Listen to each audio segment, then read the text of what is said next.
વિશ્વના વિઘ્ન હરનાર અને વિઘ્ન વિનાશ કરનારા ગણપતિ દાદાનો ગણેશ ચતુર્થી મહોત્સવનો આજથી પ્રારંભ થયો છે.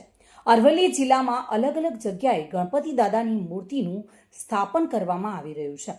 મોડાસામાં સુવર્ણ સિંહાસનમાં બિરાજમાન મનોકામના સિદ્ધિ વિનાયક મંદિર ખાતે ગણેશ ચતુર્થી મહોત્સવની ઉજવણી પણ રંગેચંગી કરવામાં આવી રહી છે, જેમાં ખાસ ગજરાજ દ્વારા ગણપતિ દાદાનું સ્વાગત કરવામાં આવતા મોટી સંખ્યામાં ભાવિક ભક્તો ઉમટી પડ્યા હતા.